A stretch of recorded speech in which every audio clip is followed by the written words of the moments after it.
Woo! Y'all, we just left the gym. I wasn't playing with them. When I tell you I wasn't playing with them, I'm burning 640 calories. My goal every day is 1,000. So I'm gonna knock that off either when I get home to work at my home gym, or I might go for a walk. I usually go for a walk just so I can plan what I want to do. And that's kind of like my God time, my praying time, the talking to myself time. If you don't got no time in your day to do that, make time. It's very important that you talk to yourself. Don't let people talk to you crazy saying you're not supposed to. You are. Who else gonna tell you what to do other than you? For real. But yeah, I love trying to. I try to catch the gym early, simply because don't nobody be there. Man, green tea so good. When I was in college, headed to class and shit, I would always have some green tea in my Yeti cup or in my water bottle. I drink that until I get hungry. It really do suppress your appetite. As you can tell, I'm not really big on supplements, like that dietary supplements. I just take the supplements that's good for me, which is the stuff that I showed y'all in my previous video when I was cooking, when I was seasoning my chicken and cooking and showing you the powders that I take. I try to stay away from stuff that's not natural. Not saying I'm against protein powder, it's just right now I'm more focused on whole foods and I'm just not taking it right now. I will eventually get some. I don't know what's my favorite. I done had a lot. I think me remembering back when I was in college, or me remembering back when I was like doing this gym shit for real, it was Women's Best. They protein powder, it was just, it didn't have like that chalky taste like some of these people protein powders have. No disrespect, but it's just better. I think I had strawberry and chocolate. I know I didn't have vanilla because I don't really mess with vanilla too much of anything. But yeah, I'm gonna start back. But my body feel good. I feel real good. And now I'm sitting here thinking about all the stuff I gotta do when I get to the crib. I gotta mop. I mop my floors once a week, and then my cleaning lady come every 2 weeks. So, but to keep it a buck, the only reason why I got a cleaning lady is because I do not like cleaning my bathroom.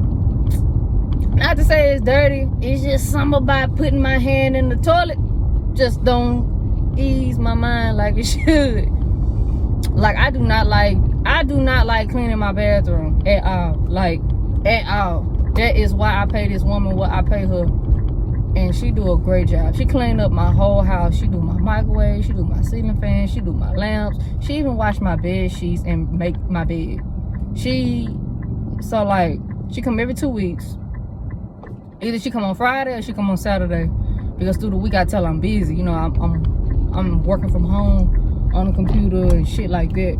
So I don't really have time to leave and let her clean because I want to give her autonomy to do whatever she needs so she don't feel like she's micromanaged. So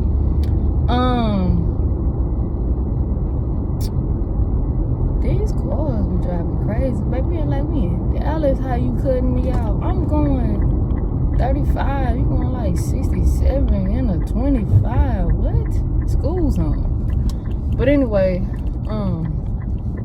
but yeah, she do a really good job.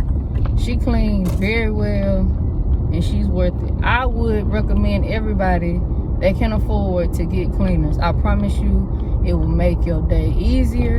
It will make you feel happier because you don't have to clean every 2 weeks or every week, or you don't have that much for them to clean. So do it, man.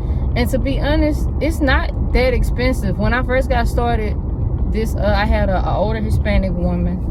She came and she only charged me $90, and I always tipped her, so she got $100. But it's not expensive. I think the most expensive cleaning lady I've ever had was like $160, and she was coming at I think she was coming out once a month back then, until, you know, my sister had moved in with me, and she has a dog and guinea pigs, and now the guinea pigs have babies, so you gotta clean more. But yeah, get a cleaning lady, man. It helps your life. helps your caseload. I don't know what I want to do about these cars. So cheat code with Turo. Before you get a car, figure out the VIN number, put it on Turo, and see if Turo will accept the car before you pay for it. I don't know why people don't do that. You heard that? There's so many people that put cars on Turo first without verifying it, and then as soon as they are already spent anywhere between $6,000 to $30,000, because some people buy luxury cars, and they buy the car and then they try to put it on Turo, and Turo says it's ineligible because of recalls or stuff like that, and now you fuck like Chuck. So just do your due diligence, do what you're supposed to do, so you're not in a bind and your loan isn't, you know, backwards. Because I know a lot of guys. I was talking to the other day, they asked me questions on Instagram because my videos are second. Appreciate that, y'all. He was like, he said, I want to say he said he was in college. I think he was at Arizona College or something like that. And he was like, I want to get started with Turo. He said, of course, I'm in college, I don't have no money. He said, so what should I do? I said, so what's your credit score? And he said, my credit score is 6. I said, whoop. I said, what's your credit score? He said 6. I said, whoop. I said, your credit score need to be at least 7. He was like, okay. And I said, get back with me, work on your credit score, and then we'll talk. So sooner than later, I'm gonna have like a master class with Turo. Just so, like, I'm gonna be giving you gems on my YouTube, of course, but more in-depth things, I'm gonna have that in a masterclass, just so you can have all the information you have all together, and so I don't have to be repetitive and repeat stuff because I may forget. And with that masterclass, you'll have everything detailing the whole step-by-step process of how to be a car host on Turo. So, coming soon. But with that, it was cool though. You know, I guess me, I'm not a gatekeeper. Like, if I know that you're serious about business and that you want to take this serious, I'm going to help. Like, I got a helping spirit. That's, of course, why I went to school for social work and social justice. But, I don't know, man. That 600 credit score. I wouldn't do it just because when these car dealers, because you're going to get a loan. You don't have cash, you're going to get a loan. These car dealerships, man, they scandalous when your credit score low. Like, they get so mad at me when I come in with my Navy Federal cashier's check and hand it to them, because they first thought is, oh, okay, we can get it financed through my bank or through my dealership. No, thank you. No, thank you. Because if you think I'm finna pay this little interest rate, 7, 8, 9 for a $4,000 car, you crazy. $6,000 car, crazy. I'm not finna do that.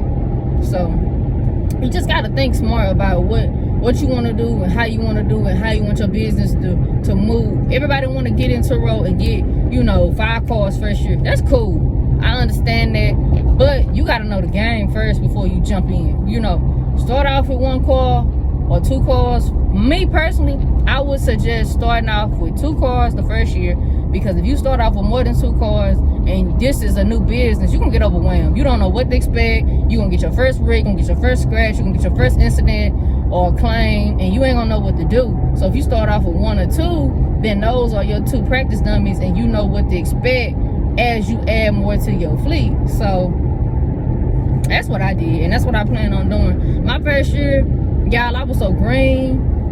I was just green. I watched the videos. That was cool. They definitely told me what I needed to know, the information. So that was cool, but it's nothing like getting your foot in the water and you doing it. So go ahead, take your time, get you 1 car, or even like, and I'm gonna have to go back and ask that guy, because I can't remember which Instagram he messaged me on, but I'm gonna have to ask him, if you have your personal car and you're okay with sharing it, then I would suggest that be your first rental, because you can see how that go. Now, if your personal car is worth more value, meaning like